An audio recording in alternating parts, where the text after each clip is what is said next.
여러분 한 주간도 평안하셨습니까? 오늘 또 온라인 성경 공부로 이렇게 만나 뵐 수 있어서 참 감사합니다. 여러분이 살아가는 삶의 자리에서 이 하나님의 말씀이 늘 힘이 되고 능력이 되는 삶이 되시기를 우리 주님의 이름으로 축복합니다. 함께 기도하며 시작하겠습니다. 거룩하신 아버지 하나님 고맙고 감사드립니다. 오늘도 비록 온라인이지만 하나님의 말씀을 배울 수 있고 익힐 수 있고 그 말씀이 또 삶의 기반이 될 수 있는 귀하고 복된 시간 주신 것 감사드립니다. 이 시간 통하여 하나님 말씀을 바르게 알게 해주시고 이 말씀이 앞으로 살아갈 저희의 삶에 힘이 되며 하나님 모든 삶의 기초가 될 수 있도록 인도하여 주옵소서. 감사드리며 주 예수 그리스도 이름으로 기도하옵나이다. 아멘. 여러분 이제 오늘은 8번째 시간으로 이렇게 살면 안 된다라고 하는 주제를 가지고 사사기 17장 13절, 그러니까 마지막 절이거든요. 이 마지막 절부터 18장 31절까지의 말씀을 중심으로 한번 살펴보려고 합니다.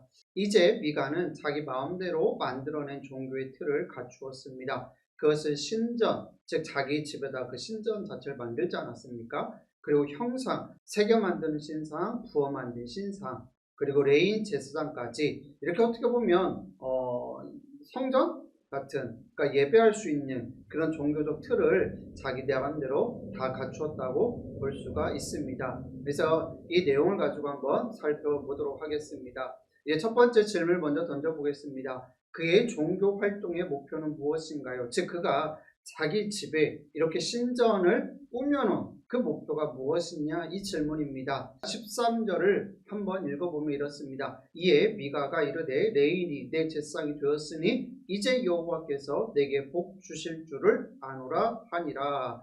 아멘.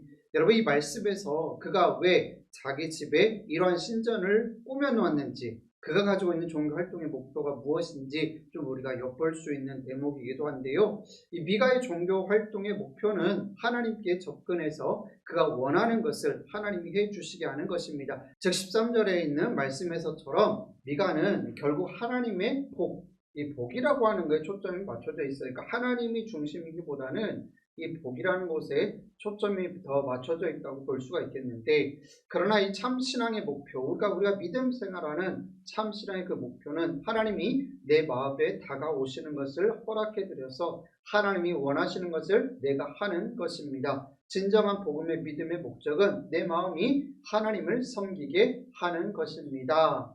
여러분 그렇습니다. 우리가 신앙생활할 때 참 중요한 게 하나님도 이 구약이라든지 또 신약에서 보면은 항상 우리의 마음, 그러니까 전심을 다하여 하나님을 섬기는 것, 하나님을 사랑하는 것, 이것을 원하시거든요. 그러니까 이것이 우리의 믿음 생활의 진정한 목표가 되어야 합니다. 하나님이 내 마음에 다가오시는 것, 즉 하나님이 내 마음에 내주하시는 것, 내 마음이 함께 하시는 것을 우리가 언제든지 마음을 열고 주님을 영접하는 거예요. 그리고 하나님이 원하시는 것을 내가 하는 거예요. 내가 원하는 것을 하나님 앞에 해달라고 하는 것이 아니라 하나님이 원하시는 바를 내가 삶으로, 그리고 내가 그것을 할 수 있는 삶을 살아가는 것, 이것이 우리의 진정한 믿음의 목표여야 하지 않겠습니까? 그러나 미가는 전혀 그렇지 않았다라는 겁니다. 이제 우리가 18장을 넘어가면 이제 단지파라고 하는 그 지파 이야기를 하게 되는데요. 18장 1절부터 26절까지 상당히 긴 말씀인데요. 잠깐 이 화면을 멈춰두시고 한번 26절까지 각자 읽어볼 수 있었으면 좋겠습니다. 함께 읽어봅니다. 네, 다 읽으셨죠? 예, 좀 긴 말씀이었지만 그래도 한 절 한 절씩 또 살펴보도록 하겠습니다. 첫 번째, 왜 단지파는 거주할 기업의 땅이 없었습니까? 1절을 보면 이렇게 기록하고 있죠. 그때에 이스라엘의 왕이 없었고 단지파는 그때에 거주할 기업의 땅을 구하는 중이었으니 이는 그들이 이스라엘 지파 중에서 그때까지 기업을 분배받지 못하였습니다. 여러분 이때까지, 그러니까 시간이 좀 흘렀단 말이에요. 왜냐하면 여호수아를 필두로 해서 이 가나안에 들어와서 이들이 이제 정복 전쟁을 다 벌였단 말이에요. 그로부터 시간이 지나서 지금 여호수아도 이미 죽고 없거든요. 그런데 이때까지도 이들은 거주할 땅이 없었다?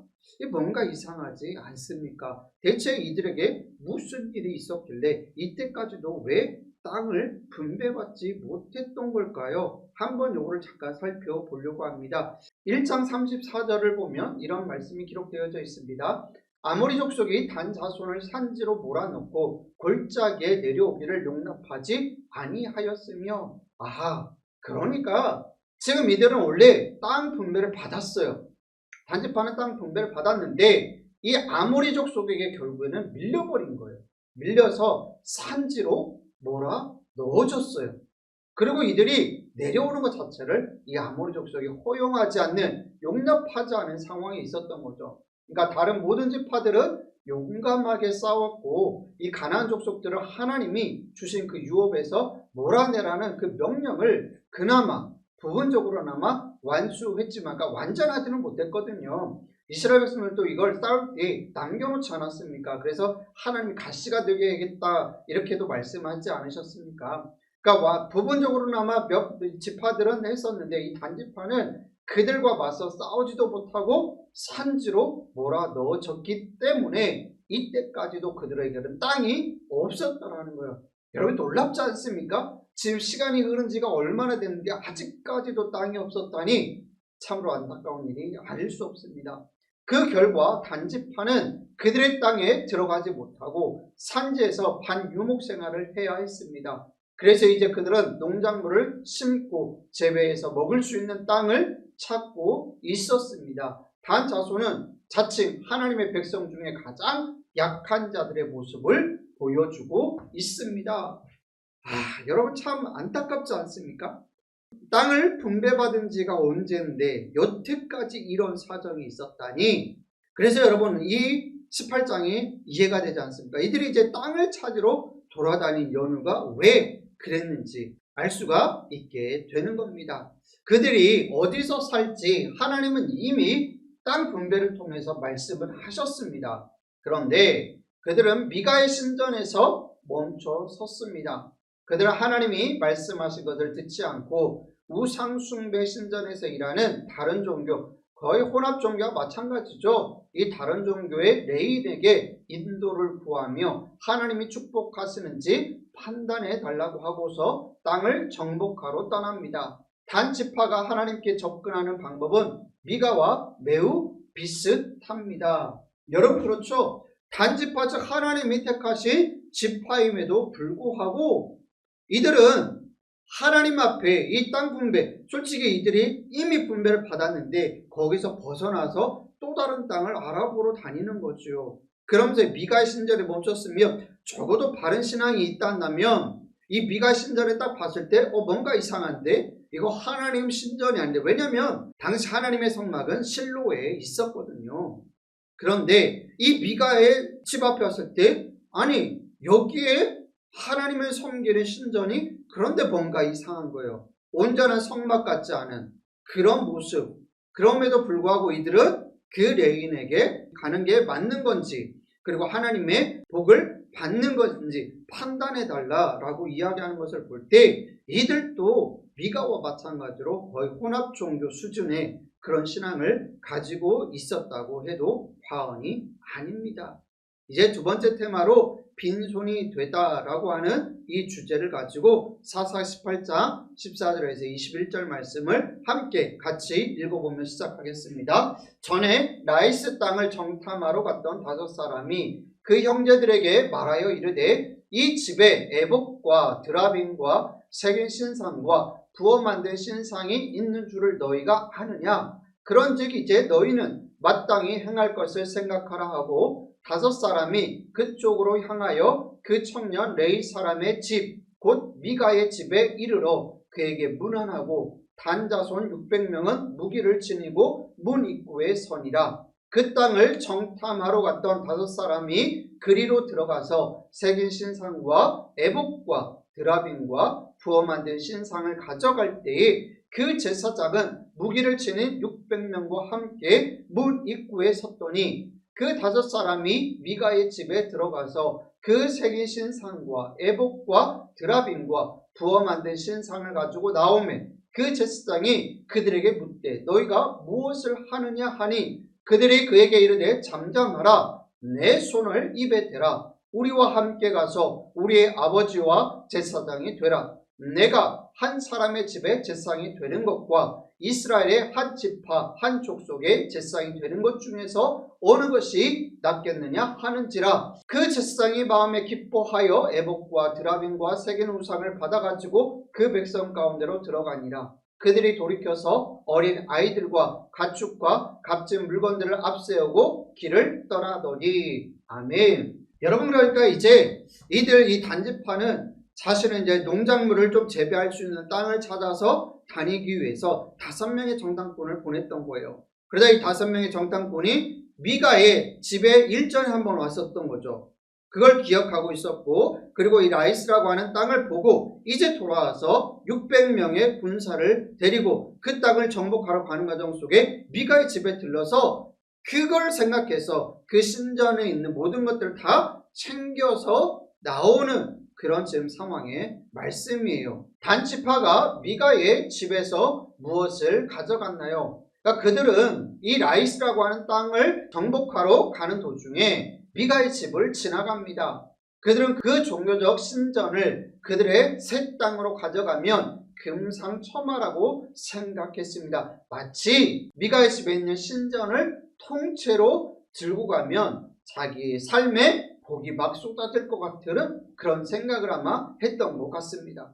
그래서 미가의 신전에 특별한 것들을 다 가져갔습니다. 새긴 신상, 에봇과 드라빔, 부어 만든 신상을 가져갔습니다. 이에 레인이 항변하자 그들은 내가 한 사람의 집에 제사장이 되는 것과 이스라엘의 한 지파 한 족속의 제사장이 되는 것 중에서 어느 것이 낫겠느냐라고 지적하지요. 여러분, 이 소식이 집 없이 떠돌던 이 사람 레인에게는 파격적인 대우에 가까웠습니다. 그렇죠, 여러분? 생각해 보세요. 한 가정을 지키는 거하고 한 지파를 지키는 거하고는 차원이 다르지 않습니까? 그러니까 20절을 보니까 그는 마음에 기뻐하여 그 백성 가운데로 들어갔다 이렇게 기록합니다. 신이 난 겁니다. 이제 한 집을 떠나서 내가 한 지파의 제사장이 되는구나. 그 기쁨에 갔단 말이에요. 참 이걸 어떻게 표현해야 될지는 모르겠지만 안타깝기는 참 안타깝습니다. 또 질문을 보겠습니다. 그런데 미가는 어떻게 반응했습니까? 이 일에 대해서 미가가 어떻게 반응했을까요? 22절부터 24절입니다. 그들이 미가의 집을 멀리 떠난 때에 미가의 이웃집 사람들이 모여서 단 자손을 따라 붙어서 단 자손을 부르는지라. 그들이 얼굴을 돌려 미가에게 이르되 내가 무슨 일로 이같이 모아가지고 왔느냐 하니 미가가 이르되 내가 만든 신들과 제사장을 빼앗아갔으니 이제 내게 오히려 남은 것이 무엇이냐? 너희가 어찌하여 나더러 무슨 일이냐고 하느냐 하는지라. 여러분, 참으로 안타까운 모습이죠. 정말 한 사람이나 이 한 지파나 정말 영적으로 혼미한 그런 시대를 살고 있음을 우리가 여기서 충분히 엿볼 수 있습니다. 미가는 자신의 집이 털린 것을 보고 따라간 거예요. 어떻게 보면 그것을 빼앗으려고 쫓아갔겠죠. 빼앗으려고 쫓아갔는데 딱 가서 보니까 뭐 어떻게 해요? 자기보다 세거든요. 그러니까 어떻게 반응합니까? 내가 만든 신들과 제사장을 빼앗아갔으니 야, 내 거야! 라고 얘기하는 거예요. 그럼 어떻게 해요? 힘이 딸리는데 결국은 놔줄 수밖에 없는 거죠. 미가가 가진 모든 것은 결국 빼앗길 수 있는 것들이었습니다. 그에게 그것 외에 다른 것은 없었습니다. 미가는 자신의 종교적 삶을 세웠습니다. 그는 자기의 신전에 우상과 에봇과 그리고 드라빔, 그 다음에 심지어 레인 제사장까지 더했습니다. 그리고 17장 31절의 말씀처럼 축복을 받았습니다. 내가 이제 이렇게 차렸으니까 하나님이 내게 복 주시기를 원합니다. 이렇게 축복을 받았던 거죠. 그러나 그가 신뢰했던 모든 것들이 한순간에 사라졌습니다. 그리고 되찾을 수도 없었습니다. 힘이 없거든요. 그는 그의 축복의 기반을 가져간 자들, 즉 단지파를 향해서 자기보다 강한 것을 보고 돌이켜 집으로 돌아갔다라고 25절과 26절을 보면 나옵니다. 결국 뭐예요? 다 빼앗겨 버렸습니다. 그가 가지고 있던 것들은 다 그런 것들이라는 거예요. 한순간에 다 사라지는 것들. 이렇게 스스로 만든 종교는 결국 실망만 줄 뿐입니다. 우리가 무엇을 우리의 신으로 삼든 그것이 돈이든 권력이든 인간 관계든 혹은 심지어 성경의 하나님을 축소시킨 인간 버전의 하나님이든, 즉 우리 생각에 가둬둔 그 하나님이든 그것들은 우리를 구원해 주지 못합니다. 직업을 신으로 삼는 사람은 너무 강한, 즉 너무 능력이 있거나 너무 인맥이 좋거나 너무 운이 좋은 누군가에 의해 자신의 축복의 길이 막히는 것을 경험하게 될 것입니다. 자신의 외모를 신으로 삼는 사람은 세월이 너무 강적이라서 젊음과 멋진 외모를 붙잡을 수 없음을 발견하게 될 것입니다. 그렇죠, 여러분? 세월이 지나면서 어쩔 수 없는 것이 우리 인생인 것을 보게 되잖아요. 자녀를 우상으로 삼았던 사람도 어떻게 됩니까? 자녀를 인해서 실망하고 원망하게 이르는 것도 보게 되지 않습니까? 부모와 자녀 관계가 깨져 버리는 것도 우리는 요즘 들어서 많이 보는 거 아니겠습니까? 그러니까 우리가 눈에 보이는 것들, 그냥 내 마음에 위로가 되고 내가 섬기는 것들을 가지고 내 주변의 것들, 내 눈에 보이는 것들을 가지고 신을 삼는 사람은 결국 그것으로 인해서 망한다는 것을 우리는 다 경험하게 된다라는 거예요. 궁극적으로 우리가 축복을 구하는 그 모든 거짓된 신들이 결국에는 죽음이라는 것이 제거하게 될 것입니다. 미가는 그래도 그의 신의 공허함을 죽기 전에 발견해서 다행인 것이지요. 여러분, 그래요. 사람이 참 어떻게 보면 미련하기까지도 해요. 우리가 볼 때 우리가 만들어 놓은 그것이 어떻게 우상이 될 수 있을까 싶은데 거기에다가 정말 정성껏 기도하는 사람들이 얼마나 많이 있는지 모릅니다. 그러나 이 모든 것들이 우리가 죽음이라는 것을 딱 직면하는 순간 다 헛된 거구나 라고 하는 것을 알게 되는 거예요. 근데 미가라고 하는 사람은 그 입장에서 보면 아직 죽지는 않았잖아요. 죽기 전에 이 모든 것이 헛된 거구나 라고 하는 것을 발견하게 된 게 어떻게 보면 다행이라고 할 수 있다 이 얘기입니다. 그래서 모든 사람을 뭘 예배하든 예배자입니다. 그러나 우리가 결코 빼앗기지 않을 하나님은 오직 한 분이십니다. 우리는 베드로처럼 하나님에 대해 이렇게 말할 수 있어야 합니다. 주여, 영생의 말씀이 주께 있사오니 우리가 누구에게로 가오리까?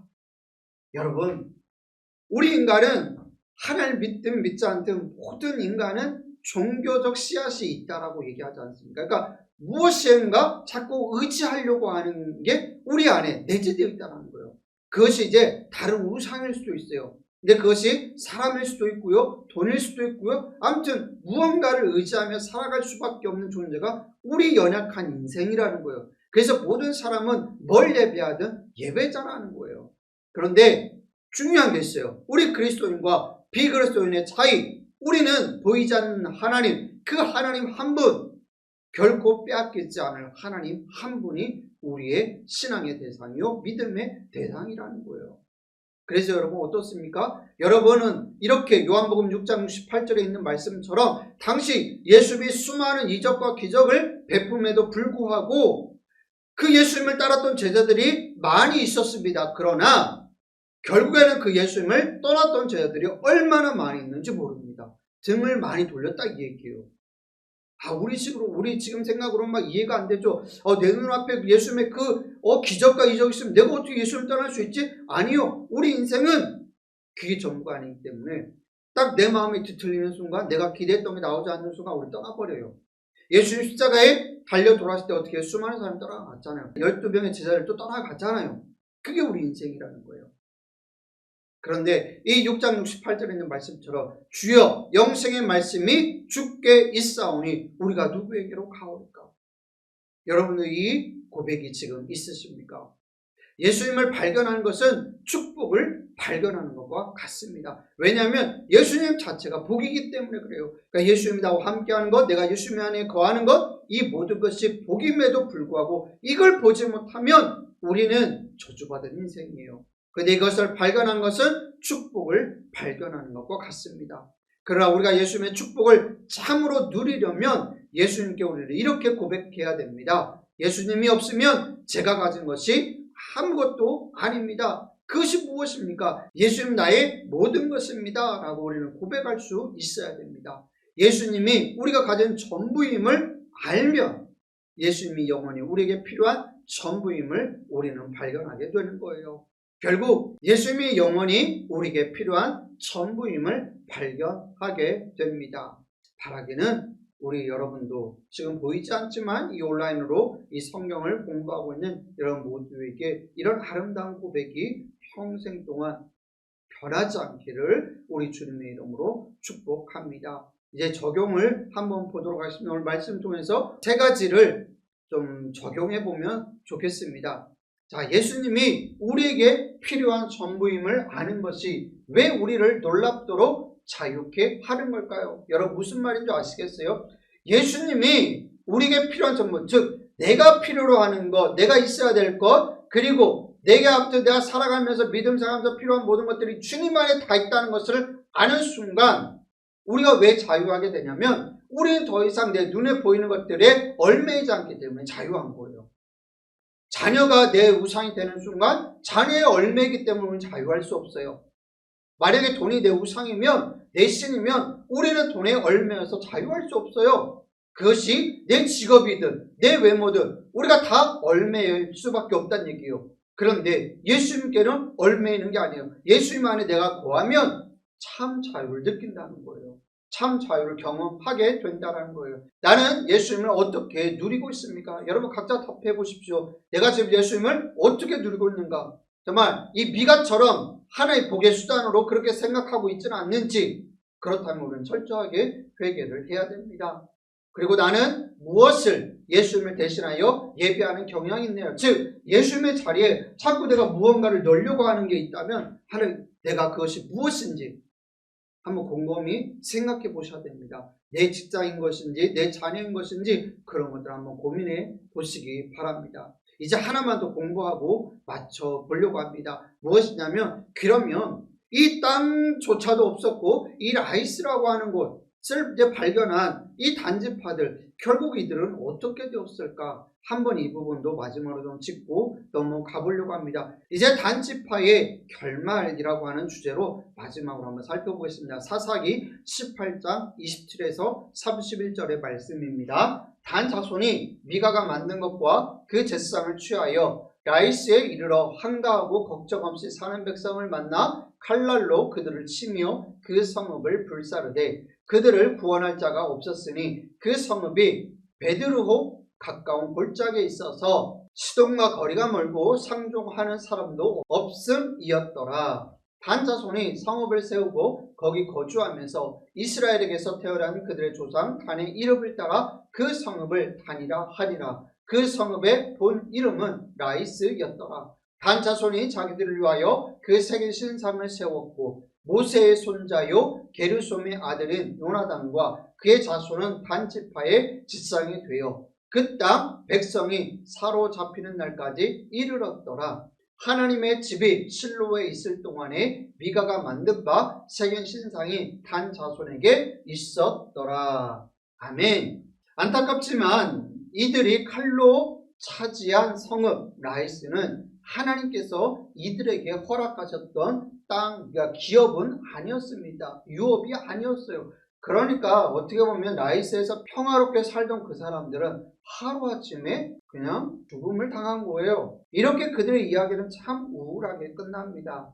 단지파는 하나님의 백성 이스라엘 중에 태어났지만 이제는 하나님의 땅 밖에 있고 하나님의 말씀에 귀 기울이지 않고 하나님이 명령하신 것에 완전히 어긋나는 식으로 하나님을 예배합니다. 하나님이 허락하신 땅이 아닌 곳에서 이제 그들은 거주하면서 하나님의 말씀이 아니라 미가가 부어 만들고 새겨 만든 그 신상이 하나님이냐, 그것을 하나님으로 착각하고 예배하는 완전히 왜곡된 신앙을 갖게 되어버립니다. 참으로 안타깝지요. 그런데 이 이야기에 마지막으로 우울한 반전이 있습니다.